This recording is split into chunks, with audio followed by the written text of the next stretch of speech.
¿Qué significó la Segunda República Española dentro de la historia gitana? Pues nada, Nada, ¿no? como si hubiera sido la tercera, porque el gitano realmente, como he dicho con los gitanos políticos, que tanto liberales como moderados, conservadores, se tiraban unos a otros los trastos y siempre ponía en boca de su oponente todo, todo el efecto peyorativo de la imagen del gitano y tal. Entonces, entra la Segunda República, perdona.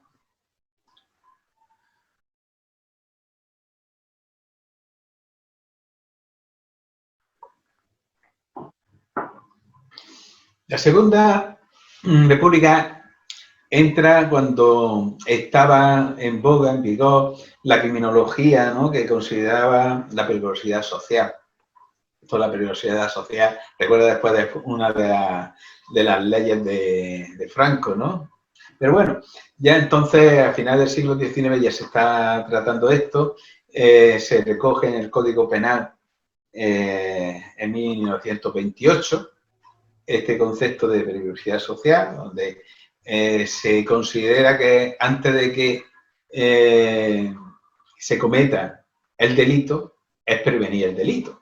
Y bueno, como el gitano siempre ha sido sospechoso, por lo tanto, ve a un gitano y antes que robe, hay que darle por saco. Entonces, claro, esto está impuesto y lo que ocurre en la Segunda República es lo de siempre, ¿no? Que triunfan las ideas estas más liberales y entonces los conservadores atacan, se produce una crisis tremenda de orden público y la República lo que quiere es controlar el orden público, que no haya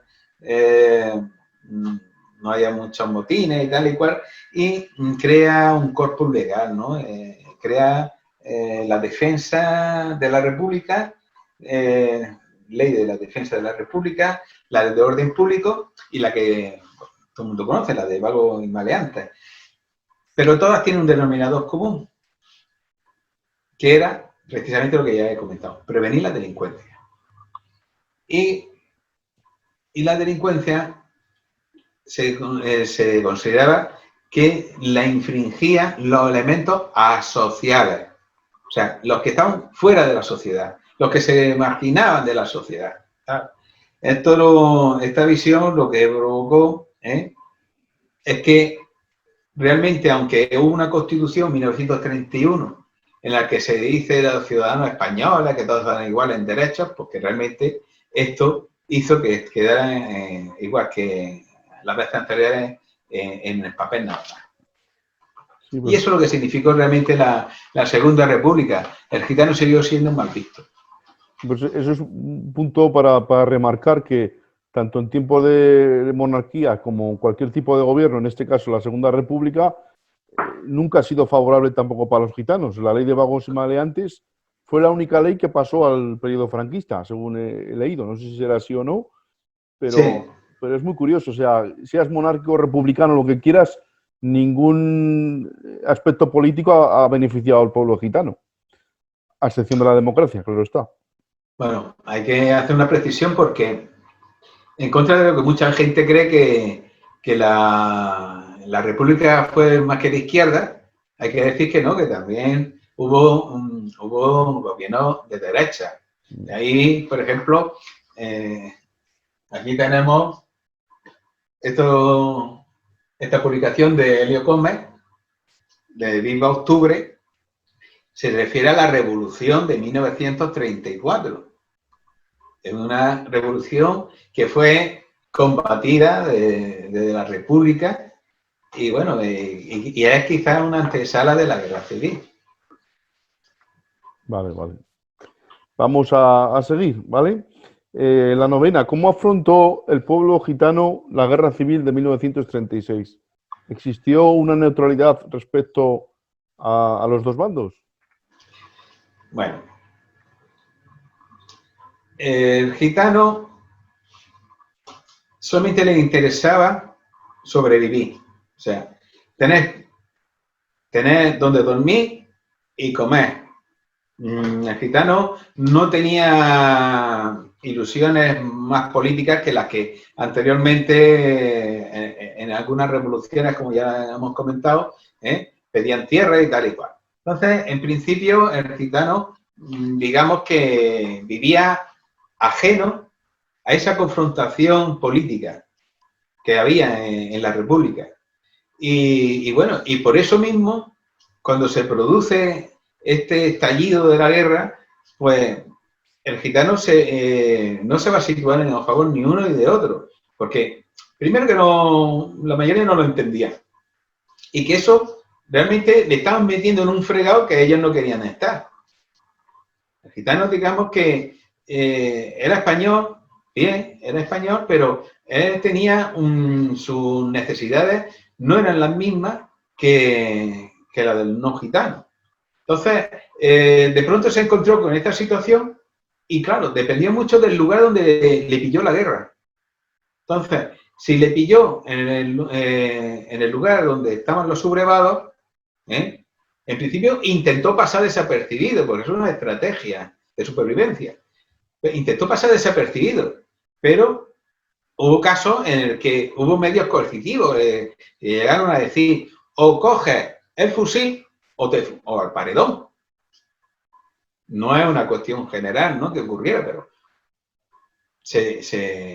hubo cierta coerción en muchos casos. Sin embargo, en el otro lado, también le dije, en principio tenían cierta libertad, pero no estaba bien visto esa libertad, porque si se estaba luchando por la libertad y tal y cual, pensaban, ¿no?, en la propaganda, esa propaganda hacía que el gitano también tenía que luchar. Entonces, no le obligaron a combatir, porque tampoco, quizás pues no lo consideraron que era muy útil en el ejército, pero sí como carne de cañón para trabajar en el campo, porque si había una guerra, el campo quedaba abandonado. Y uno de los motivos por que perdió la guerra la República fue precisamente porque por el tema agrícola, porque se fueron quedando sin tierra, de cereales y tal, de abastecimientos para la retaguardia. Entonces, que necesitaban mano de obra agrícola.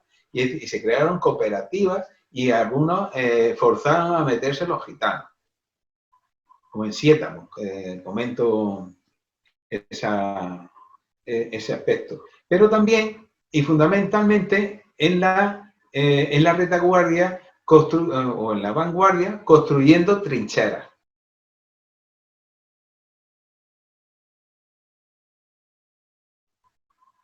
Entonces, habitualmente, gitano que veía, hay un caso, un hecho de Durruti, con Durruti, que Durruti cuando se lo encontró en el frente de Aragón, que unas caravanas de gitanos, lo que se le ocurrió decir que, vale, a ponerse el mono de obrero y a trabajar. Y obligó a que trabajara. O sea, Gitano se encontró así, en esta disyuntiva, tanto en uno como en otro lado. Y lucharon. Y les voy a decir otra cosa. Lucharon junto a la Guardia Civil. Tanto en un lado como en otro. Bueno, la Guardia Civil, que le cambiaron el nombre en el bando republicano, pero lucharon con ellos, junto con ellos. Y igual pasó en el otro lado. Hay algunas historias muy curiosas que están en el libro, algunas que cuenta que se creía muy gracioso, que es Codellano, y bueno, que realmente sorprendió bastante a uno y a otro diciendo, ¿y esto cómo? Pues sí, se produjo una cierta convivencia entre Guardia Civil y gitanos, aún en un lado y en otro. Es curioso. Vale. Y bueno, vamos a la siguiente, si quieres. Pues nada, lo único que me decís es que el gitano, en una guerra total, no se pudo ver libre.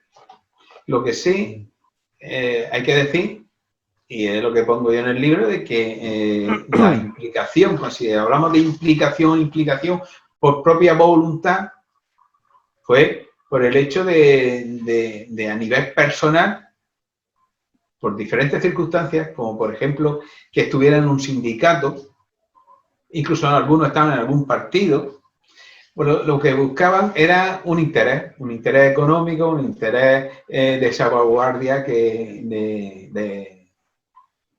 le impidiera ser detenido, en fin. Entonces, por estas circunstancias, pues se metían en un lado o en otro bando. Sobre todo en el bando republicano, quizás, bueno, se habla mucho de esa idea libertaria, que el gitano es más afín a la idea anarquista, ¿eh? Y bueno, no hay más que hablar de Marianés. Marianés o Casilda, después cuando ya lo comentaremos un poquito, pues entran dentro de esta, digamos que el gitano pudiera se identificara más con esta idea, pero no tiene por qué realmente ser así en conjunto, no fue en conjunto. Fue quizás a título individual nada más. Y además con mucha fuerza, ¿eh? Hay muchos casos, después ya lo iremos viendo. Vamos a ver la siguiente. Dice, además de los personajes más conocidos como Ceferino Jiménez, Helios Gómez y Marianez, que las nombra ahora, ¿qué otros individuos se implicaron con todas las consecuencias en el conflicto étnico? Sí. Bueno, al margen de lo que los libros de Eusebio, de María Dolores Fernández, Mónica, hay muchas historias que no se conocen. Algunas, bueno, he contado con la oportunidad de que Miguel Ángel Vargas, por ejemplo, haya colaborado conmigo y los cuales se lo agradezco mucho. Me pasó una grabación que había hecho un tío suyo en Lebrija y, por ejemplo, hay personajes como Casto Moreno Vargas. Este hombre estaba afiliado a la CNT en el momento que estalla la guerra. Y además tenía un papel muy importante dentro de la CNT en Lebrija. Sabía leer, era una persona, digamos, culto, me refiero a culto dentro de la cultura no gitana, ¿no? No quiero decir que el gitano no sea culto, el gitano tiene una cultura, bueno, me voy de un lado para otro, pero quiero dejarlo bien claro, ¿no? El gitano tiene, el que no tiene una cultura paya, tiene una cultura gitana. O sea, la cultura es conocimiento, y el gitano tiene unos conocimientos que el no gitano no los tiene. Entonces, esta precisión, por no decir esto de si se dice que el gitano es un inculto, no, hombre, un inculto le dirá a un no gitano, le dirá al gitano porque no tiene un nivel tan alto de cultura no gitana. Madre mía, él iba demasiado, luego voy para otro lado. Comentaré algo de Casto. Este señor, pues, leía los derechos de sindicales a todos los que no sabían leer y escribir, iba en casos de convenios y con los patronos, o si despedían uno, aparecía por allí, igual que haría Marianés, era de acción directa. Y bueno, pues digamos que cuando llega la guerra lo detiene y lo lleva, los falangistas lo meten a fusilar, ¿no? Un pelotón se forma delante de él y lo van a fusilarlo. Y como decía Miguel Gila, dice, lo fusilaron mal. Lo fusilaron, a Gila hablaba que le dispararon en una pierna y pues le dispararon en el hombro, cayó, pero otro que había al lado cayó encima y aquello estaba revuelto de vísceras, de sangre. Total que cuando fueron a dar el tiro de gracia, no consideraron necesario, desperdició una bala y no sabían que estaba vivo. Se fue, se recuperó y volvió, se cambió el nombre, se comenzó a trabajar ahí como jornalero y la grandeza de este hombre se puede ver como cuando terminaba la jornada recibía a los muchachos y ejercía de maestro. Era un personaje muy interesante, muy interesante. ¿Y su nombre es, Luego, ¿puedes decirlo otra vez, su nombre? Casto Moreno Vargas. Vale. Que bueno, después se cambió el nombre y se puso el apellido Valencia. Bueno, Otro caso, esto de la Guardia de los primeros momentos, y la mayoría más que comenzó la guerra, hay varios casos, es la efervescencia, ¿no? Se produce una guerra y tal igual, tal. Y dice, bueno, ¿y qué pasa? ¿Quién combate a quién? Dice, pues, pues la República, los que somos republicanos, combatimos a la Guardia Civil. Ah, pues entonces me apunto. Hubo casos de esos, ¿no? Y bueno, pues hay también pues, casos como en el Escorial, cuando se produce está Madrid en peligro, y avanza General Mola, avanza hacia Madrid, pues se crean las milicias, los milicianos para ir a combatir contra esto y para detener el avance del ejército insurrecto. Entonces, en el Escorial, un grupo de gitanos se meten como de milicianos y empiezan a combatir. Y le llama mucho la atención esto de que los gitanos ahí, pues claro, le llaman, lo ven todo raro, porque tienen una mentalidad sobre el gitano, que se deshace cuando ven cosas como esta, ¿no?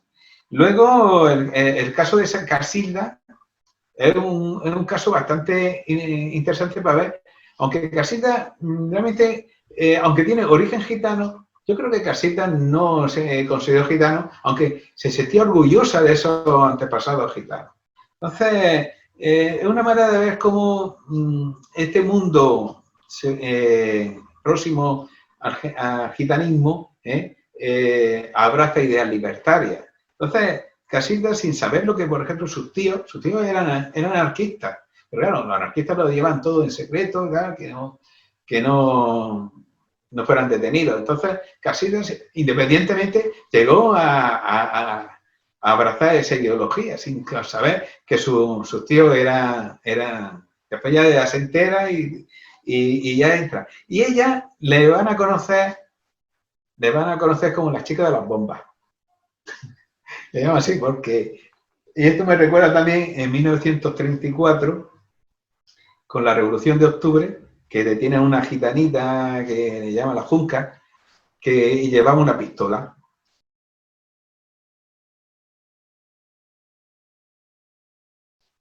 Por eso la conocieron con la pistolera, ¿no?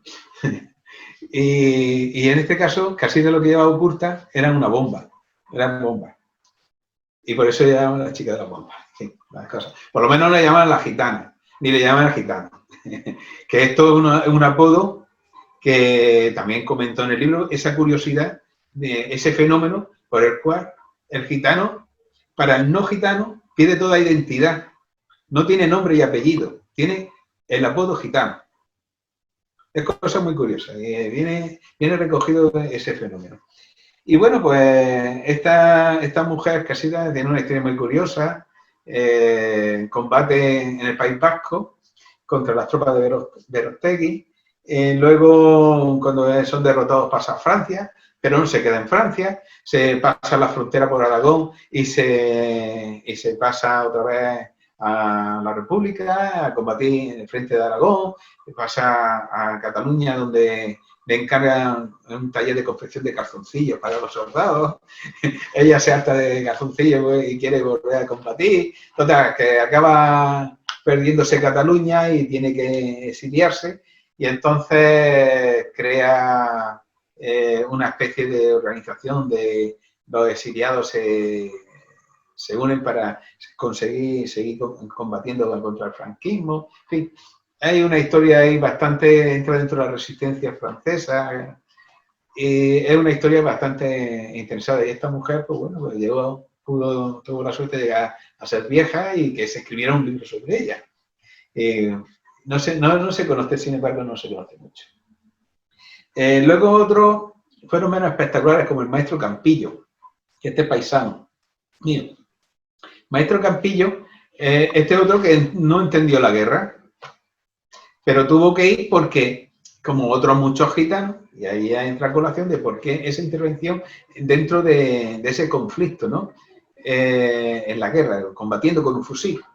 Pues en este caso porque por su quinta pues, fue a la guerra al frente de Madrid.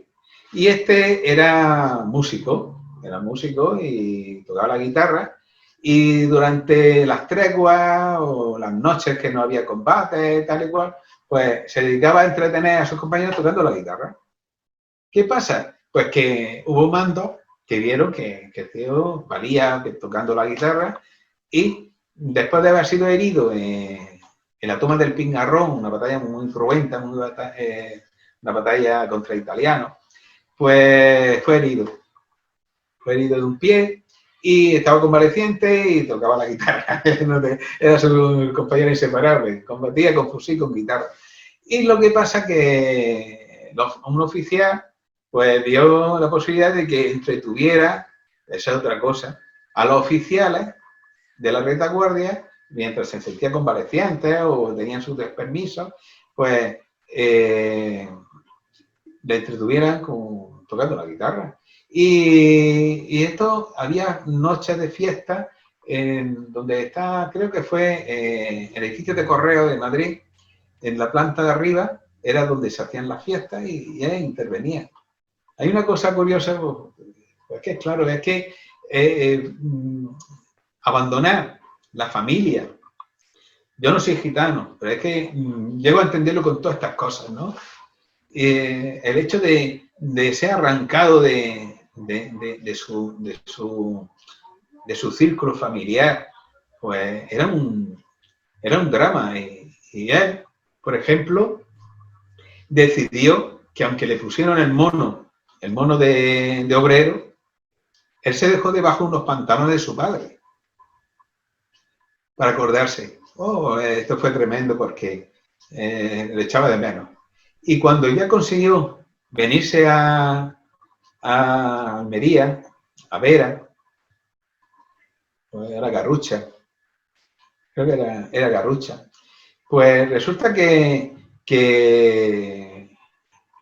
no, es una historia que parece sacado, inventada, pero es real, ¿no? Cuando llega, pues iba tan contento, tan feliz, que se encuentra un primo suyo que iba de luto. Le saludó y tan contento fue corriendo a buscar a su padre. Y bueno, imagínate quién era el que había muerto. Ya. Qué pena, pobrecito. Pobrecito. Bueno, pues... Bueno, y otro es...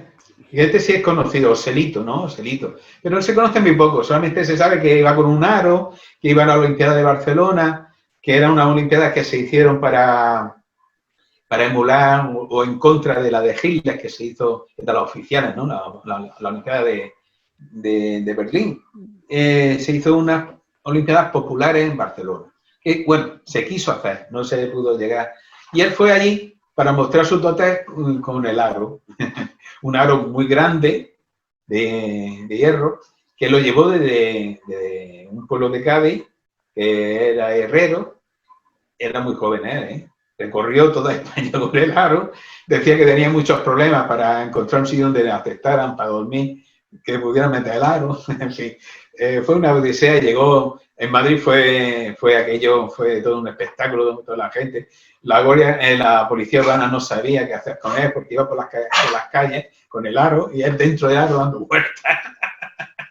En fin, y así rodando llegó a Barcelona y allí en Barcelona le sorprendió la guerra y saltó como un miliciano y combatió y acabó y durante las treguas, igual que hacía el maestro Campillo, pues entretenía a los soldados haciendo ejercicios acrobáticos con el aro. Fue a Barcelona, a Madrid, en el frente de Madrid, y allí murió el pobre hombre, y ya está.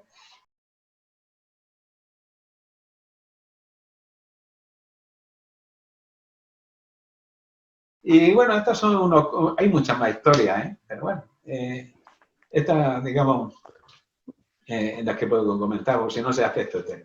Muy bonito. Vamos a pasar a la siguiente, Manuel. En cuanto a la posguerra, tratas de los juicios del franquismo y te centras especialmente en Juan Luis Fernández Ortega, de quien en cierta forma realiza su reparación histórica. ¿Fue un caso único? Bueno, yo siempre empeñé con la memoria histórica. Realmente, aunque sea un personaje, aunque sea un personaje que represente a un colectivo, bueno, un colectivo, a toda una comunidad. Bueno, del colectivo hay una deuda que tengo yo con los defensores del padre Manjón, que consideran colectivo a los gitanos. Los gitanos no son un colectivo, es una comunidad, es un pueblo. Y bueno, estos señores, con lo de las firmas, para aquí lo hago, también lo menciono en el libro lo del padre Manjón, que realmente una idea antigitana no se le puede hacer santo ni beato. En fin, y bueno, esta gente me ha atacado por ahí y llegan a definir a los gitanos como colectivo para quitarle todo lo que es la identidad. Vaya. Bueno, pero escojo, porque es muy sangrante la historia de Juan Luis Fernández Ortega, alias Jibá, porque tenía una jiba. Este señor, bueno, procede de Garrucha, cercano a Vera. Ya te he dicho que Vera que es un sitio bastante...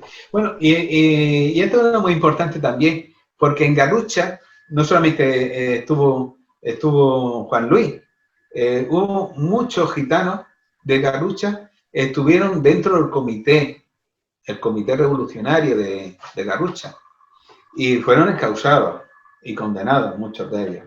Entonces, él destaca porque la verdad que el juicio que le hicieron representa realmente esa arbitrariedad, ese poco imparcialidad, ¿no? Eran completamente imparciales, ¿no? Los tribunales. Aquí, Juan Luis, este además fue el creador, era también músico, como el maestro Campillo, además eran familiares. Ahora mismo no te puedo decir qué grado de parentesco tenía. Este fue el creador del bolero de Vera, un baile típico de Vera. Él fue el creador. Y fue detenido porque él, durante la guerra, se encargó de reparar armas. O sea, hay que decir que las armas que tenía el ejército republicano eran muy viejas, muy antiguas, eran Mauser, y bueno, él como tenía conocimiento de cierta mecánica, porque él antes reparaba máquinas de coser, pues como coser y cantar reparaba también las armas para volverla otra vez al frente y volver a utilizarlas. Entonces, aquí, claro, esa arma, pues, mira por dónde le gustaba exhibirla. Y se colgaba pistolas, en fin. El caso que la gente que después denunció, pues lo veía, que formaba parte del comité, que reparaba armas y que además llevaba.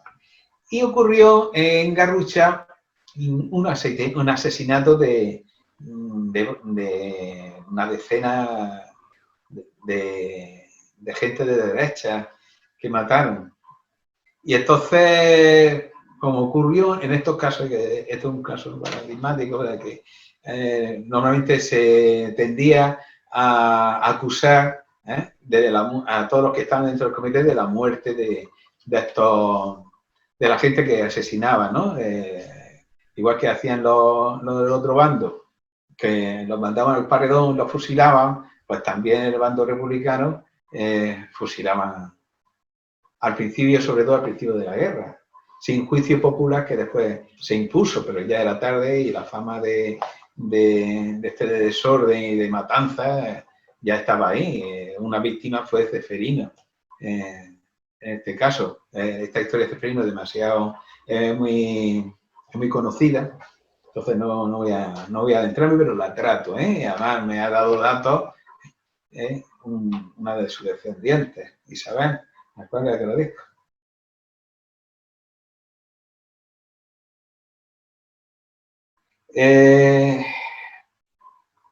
Bueno, pues aquí lo que ocurre es lo siguiente. Y esto, digamos que este caso vale para muchos otros. Lo detienen. El nuevo alcalde de Garrucha lo detiene. manda detenerlo y procesarlo. Porque se dice, porque desde el primer momento de la formación de los comités rojos, acompañaba a cuantos robos se efectuaban en comercio y casas particulares, amenazaba a las personas conscientes que tranquilamente paseaban. Fue uno de los criminales que asesinaron a los 14, eran 14. Actuó en la quema de imágenes y asalto a la iglesia. Estos cargos normalmente se le imputaban a casi todo el mundo, ¿no? No había más cargos que estos. Entonces, sin evidencia, porque lo que fue procesado casi sin evidencia. ¿Por qué? Porque la mayoría lo hacía en las declaraciones, eran vagas. Por ejemplo, la de Francisco Fuentes, que este era vecino de Cueva Almanzora, población también cercana a Vera y a Garrucha. Él no hizo más que repetir las mismas imprecisiones que hicieron otros testigos. Y se basó sobre todo en rumores, porque había oído decir cosillas así. Y repetía la coletilla, porque esto es una coletilla que cuando no había mucha consistencia en los cargos, se decía que era de pésimos antecedentes. Y esto continuamente se repetía. Este fulano, fulano, fulano, de pésimos antecedentes. O sea, esos pésimos antecedentes eran porque había militado en un partido político o en un sindicato. Y además lo señalaban como un elemento de significación en la época revolucionaria. La revolución que se inició nada más estallar la guerra, sobre todo por parte anarquista. Y que iba con 2 pistolas colgadas por el hecho este, ¿no? Lo que he comentado antes. El resto de la declaración, todo era tendencioso para intentar incriminarlo o dando mala opinión de él. Y no, pero textualmente dijo, ignora el declarante si tomó parte en robos. En la destrucción de la iglesia, lo ignora, que participara en la iglesia, aún sin poderlo afirmar porque el declarante no lo vio. Sin embargo, tenía la casi seguridad de que fue uno de los que tomaron parte en la destrucción de la imagen. Tenía la casi seguridad. ¿Qué valor tiene esto? Y que por insistentes rumores había oído que había tomado parte en los crímenes de los 14. O sea, es no un testigo presencial. No hubo ningún testigo presencial que lo avalara todo esto. Ninguno. Y a pesar de todo esto, se le identificó de esa manera sospechosa, ¿no? Como sospechoso. Entonces, el tribunal asumió como cierto los rumores. O sea, un rumor lo tomó como si fuera cierto. Y falló y lo declaró autor de un delito ya definido de rebelión militar. Esto me hace gracia lo de rebelión militar cuando la rebelión la habían hecho a ellos. Pero esto fue una cosa general, ¿eh? No es porque fuera gitano. Ya definido como rebelión militar por adhesión, motor de graves daños a los intereses del Estado y de los particulares, y con la concurrencia del agravante de peligrosidad, y lo condenaron a la pena de muerte. No salió porque en la conciencia de ellos no se podía condenar a muerte en estas circunstancias, pero sí lo condenaron ¿a qué lo condenaron? A 30 años de reclusión perpetua. Vaya. Lo mataron, 30 años metido en la cárcel por un juicio falso. Increíble. No era testimonio falso. Ha oído por rumores. Dicen. Ya, por lo que dicen, claro. Pues, No afirman, yo lo he visto. O sea, sería testimonio falso. Vale. La cosa es que por rumores, pues le han... Pero bueno, es que la historia de este hombre no acaba aquí. Ya quien lea el libro ya verá cómo lo mete en el Dueso, en la prisión del Dueso. En fin, pide el indulto porque coge e indulta en cierto año, no sé si fueron no sé en qué año, ahora mismo no te puedo decir en qué año, a todos aquellos que no tenían delito de sangre los indultan.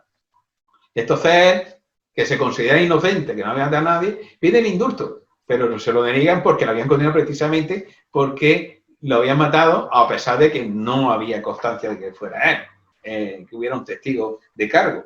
Entonces, eso una y otra vez se puso enfermo y ya en los años 60 le dieron una libertad provisional, pero que realmente lo que se hizo con este hombre no... Ya había publicado un artículo anteriormente sobre los juicios del franquismo, que era así como título en el apartado. Pero bueno, vamos a dejarlo que si no esto se hace eterno.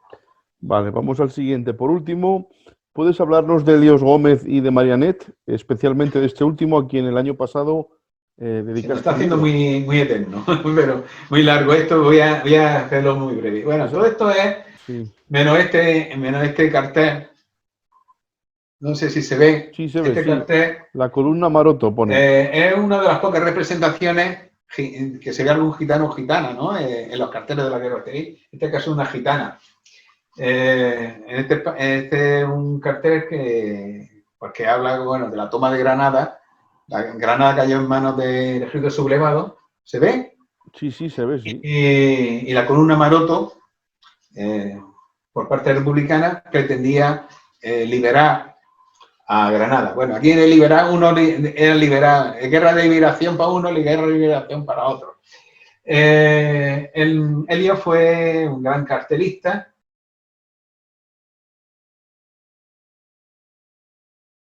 Es muy reconocido. Hizo también muchas portadas. Tengo aquí varios libros. Bueno, voy ahí.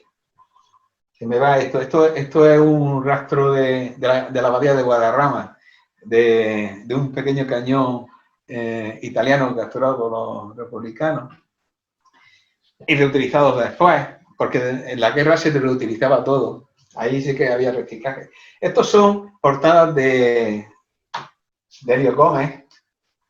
Fue muy afamado, muy reconocido. En Rusia, sobre todo, lo tienen como un gran artista.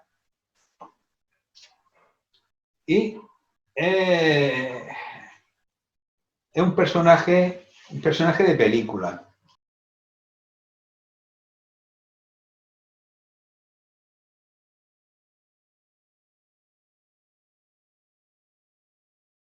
Hablando con su hijo, Gabriel, que ha aportado también en el libro, comentamos que es que si alguien se atreviera a hacer una película sobre Elías Gómez, vamos, tendría un éxito porque la trama, además es una trama ágil, nadie se va a aburrir, porque menuda vida tuvo Elías Gómez. El pobre hombre al final murió como consecuencia de tantas prisiones, murió antes de lo que tenía que haber sido.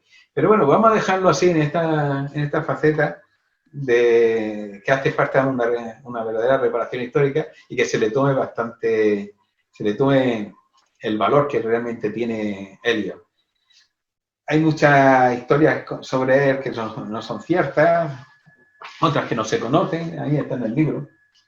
Y luego Marianet, pues comentar, he querido una especie de recuperación de su personaje.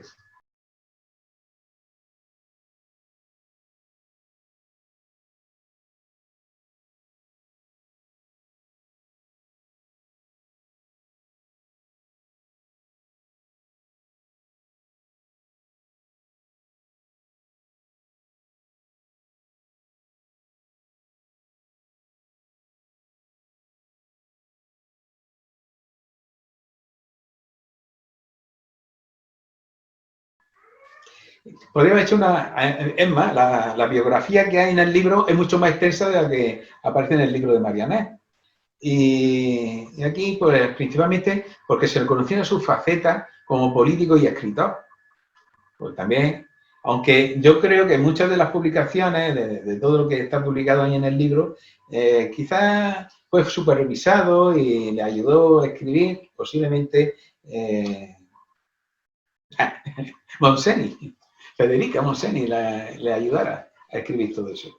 Y bueno, Marianne, ahora hay gente que está muy interesada en el personaje, se ha puesto en contacto conmigo y tal, y yo creo que se va a relanzar este personaje.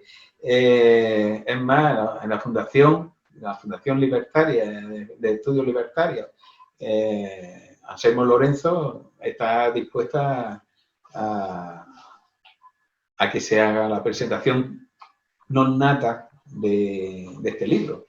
Y también,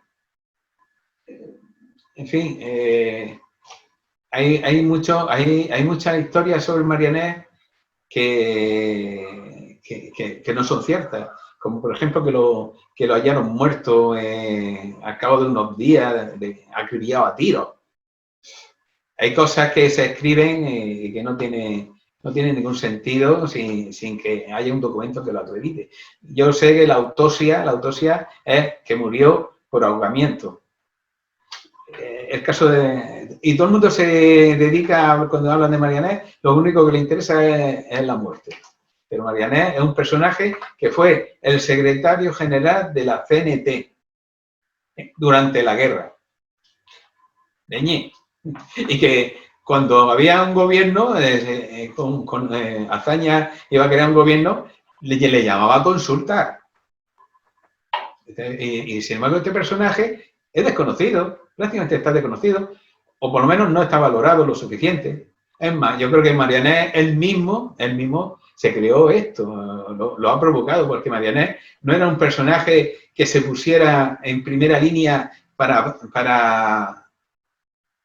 fardear, ¿no? No era una vedette, como lo fue Federica Montseny, por ejemplo. En fin. Bien. ¿Crees que los objetivos que te marcaste al escribir este libro los has conseguido? La verdad que, como no tenía muchos objetivos, además objetivos de... muy consistentes bueno, no me sale la palabra, bueno, un objetivo que eran muy modestos, porque yo lo único que pretendía es, primero, respecto a la guerra civil, no historia gitana, sobre la guerra civil, donde se dice que los temas de la guerra civil están agotados. No están agotados. Aquí se presenta esto. Luego, el hueco historiográfico. Pues ahí está, el hueco historiográfico no está completo. Hay muchas cosas que se tienen que seguir investigando. Ahí está, en ello está, por ejemplo, Rafael Buigas, que lo comentaba anteriormente, David Martín, y otros más que van surgiendo, historiadores gitanos, como nuevos gitanos que también espero que se interesen. Entonces, no era muy pretencioso, es la palabra, no era un objetivo muy pretencioso, pero sí esa llamada de atención es, ojo, está esto, y esto tiene historia, y esto no es una cosa que está acabada, que esto tiene continuidad, y que también sigue teniendo lagunas. Entonces, yo soy consciente de ello, y lo digo. También, bueno, es una historia que está por concluir y lo cual ahí lo dejo. Sobre todo la posguerra, hay tantas historias y me han contado, muchos gitanos me han contado y casi todos coinciden, la historia de la posguerra es esa de la imagen que guardan sus antepasados, que se lo han contado, de que llega la Guardia Civil y empieza así de pegarle un porrazo a uno, pegarse cantacampante y darle una patada a la olla, que cuando se presentaba la hora de la comida y estaba haciendo la comida y pegaban la patada a la olla, o cogían y le mandaban pelar, dejarle a raparlo. Es más, cuento las historias de cómo, para divertirse, esta Guardia Civil, entonces, cogía y hacía que se pelearan, para divertimento de ellos, se pelearan dos gitanos entre sí. Entonces, esto una cosa que está ahora en papel. En todas las familias se cuenta, en la mía también. Eso de la olla que Claro. estaban sin comer 2 o 3 días y tirarles la olla y dejarlos sin comer. Pero bueno, Bueno, vamos y sobre a... todo lo que es y lo que hemos. Realmente, quizás sea un buen logro mío, quizás de lo que tenga más valor, es esa correlación entre el liberalismo y el progreso o el avance en los derechos del pueblo gitano. Esa correlación, esa relación que hay, quizás sea mi máxima aportación, creo. Claro, todo lo que se está sacando a la luz, Manuel, y tus trabajos, pues están ahí, van a tener su fruto para que la gente pueda ver lo que la situación actual, gran parte de cómo estamos, viene por ese pasado que hemos tenido, ¿no? Que se nos ha infligido pues tantas leyes, tantas pragmáticas, y lo que hemos hecho en estos vídeos es presentar esos documentos, que no es algo que digamos por decir o exagerados, no, es que están ahí, están plasmados, se pueden leer, se pueden buscar, y lo que dices tú, que aún queda mucho más por indagar y por estudiar, ¿vale? Vamos a la última pregunta, si quieres, o vas a decir algo más Sí, sobre esto. venga, sí, ya terminamos.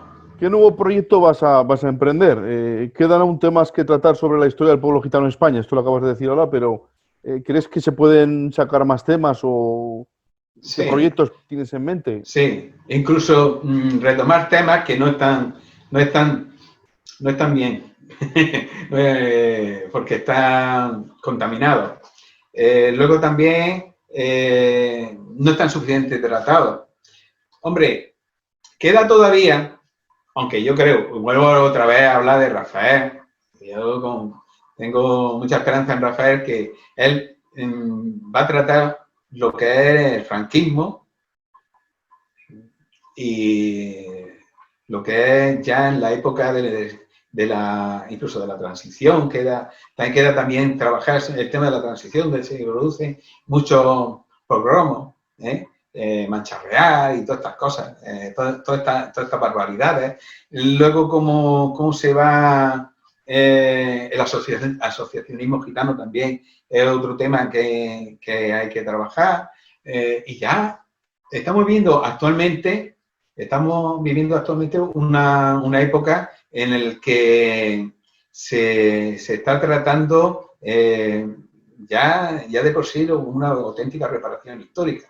En fin, más o menos ahí tenemos todas las propuestas de los diputados y diputadas gitanas, Mar Cortés, Sara Jiménez, Beatriz Carrillo, esos proyectos que han presentado y que van a tener su desarrollo ya mismo. Es más, también, donde he podido participar también yo, en el currículum escolar. Queda, y ahí yo eso sí me voy a involucrar, es con las editoriales, porque a pesar de que ahora va a salir, bueno, ya salió en primaria, los materiales didácticos de primaria. Ahora van a salir los materiales didácticos de secundaria, donde yo he hecho una historia del pueblo gitano, que creo que va a ser bastante, Qué bueno. bastante útil para los profesores, para los estudiantes, y yo creo que abarca hasta el momento actual.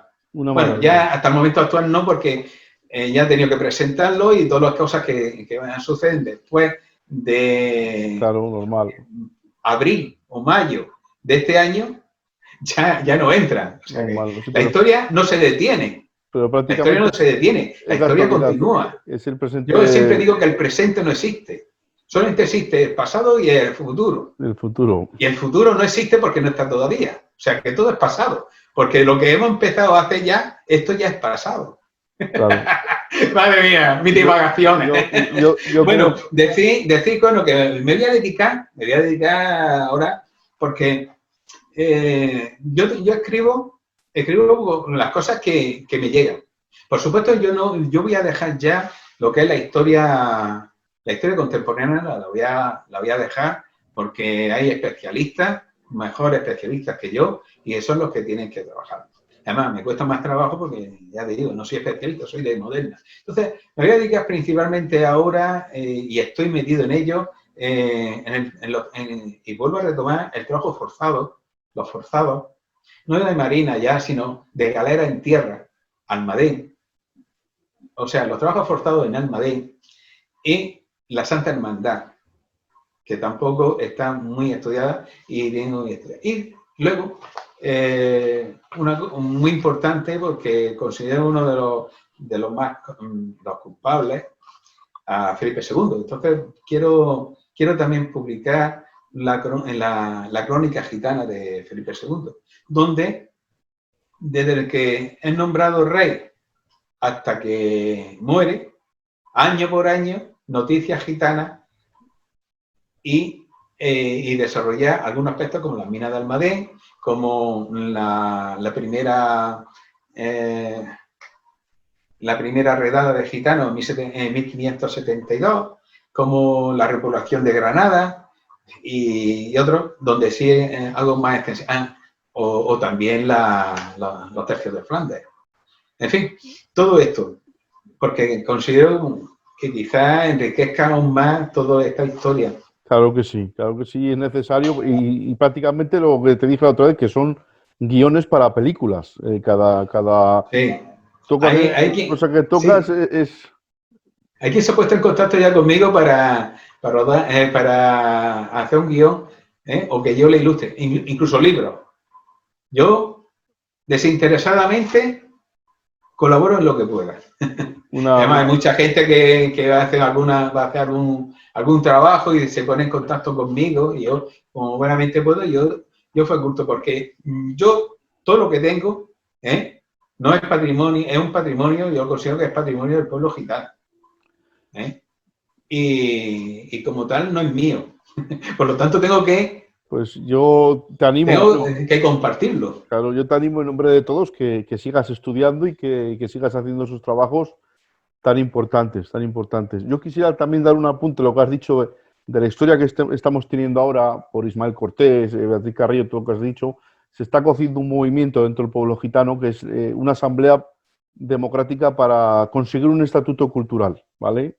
Para intentar llegar ya al aspecto político, no en tema de asociacionismo, sino llegar ahí para, de alguna forma, reivindicar lo que nos pertenece como españoles y como pueblo que hemos sido perseguidos durante tantos años, ¿vale? Y nada, sí. te sigo diciendo que te animes y que no dejes, Manuel, de hacer esos trabajos que tanto bien nos haces, como esta serie de vídeos que hemos hecho, y que todo aquel que los vea creo que va a aprender mucho y que va a tomar conciencia de lo que es el pueblo gitano. Una última cosa, la máscara que aparece ahí, esa máscara, a ver si la puedes sacar, ¿a qué simboliza? ¿A qué hace mención? Es un casco, ¿no? Es un casco de la Guerra Civil. Tengo varios. Tengo toda la colección porque estos son cascos Trubia, fabricados en los años 20, y hay 3 tipos. Yo es que colecciono. Lo malo mío es que soy coleccionista. Esto también de año 24 es la máscara antigua que se utilizó en la guerra. Y que después, curiosamente, la utilizaron los alemanes. Esto cuando se ven las fotografías de los alemanes que llevan ahí detrás, va la máscara aquí dentro. Sí. Y bueno, tengo hasta la bayoneta del Mauser. Esta es auténtica de la Guerra Civil, allá en una trinchera. Y bueno, pues intento no solamente recopilar información, sino también material. Otro material no escrito. Sí. Entonces, a la hora de una exposición, porque esa es mi idea, de las exposiciones y tal, pues... bueno, si pusiera una corbata roja y el casco, sería Elio Gómez, sin la máscara. Qué bien. Que muchas veces me ha ocurrido, digo, bueno, podría ponerle yo la corbatilla y poner... Había pensado hacer una ilustración así. A ver si pasando el tiempo de pandemia y vuelve toda la normalidad, pues vuelves otra vez a retomar las exposiciones que sueles hacer y seguramente muchos gitanos vayamos a a ver, porque tienes un montón de cosas. Tienes un montón de cosas. Vamos a ver. Yo muchas veces pues me quedan muchas cosas para hacer. Así que, a ver, lo que dé tiempo. Bien, pues yo creo que hasta aquí el programa y no sé si habrá para más, pero la serie de vídeos prácticamente está totalmente explicado desde que entraron a España o desde la India, hablemos también el primer programa y yo creo que ha sido para mí ha sido de mucho beneficio como para todo aquel que pueda ver el vídeo. Y nada, decirte, Manuel, que gracias, muchas gracias por haber querido participar en esta idea que tuve de llamarte, de verte cómo publicabas, que tienes tu grupo en el Facebook, todo aquel que lo quiera ver, donde sigues compartiendo y tienes tu blog con tus artículos y tu serie de libros. Todo aquel que quiera seguir indagando sobre Manuel, pues Manuel está también ahí disponible para poder acceder a los trabajos que hace, ¿vale? Gracias. Gracias a ti también por darme la oportunidad de poder exponer mi trabajo. Eso es. Y la pena es que yo lo hago con mis medios, con mi ordenador y casi sin saber editar, Sí. aprender a editar, pero ojalá salga la oportunidad de que se te financie con gente que tenga recursos y capacidades para hacer tus exposiciones y sus trabajos de una mejor manera, porque creo que eres un filón que hay que explotar y que hay que aprovechar. Eso es mi opinión, ¿vale? O sea que ojalá y Dios quiera que salgan esos recursos y se pueden hacer esa serie de programas que tú puedas hacer, ¿vale? Pues nada, yo por aquí lo dejo, si quieres decir unas últimas palabras y ya despedimos. Pues nada, un hasta siempre y bueno, quien quiera conocer más sobre mi aspecto, ¿no? Sobre mi línea de investigación sobre el pueblo gitano, bueno, pues está ahí el blog y la página de Facebook.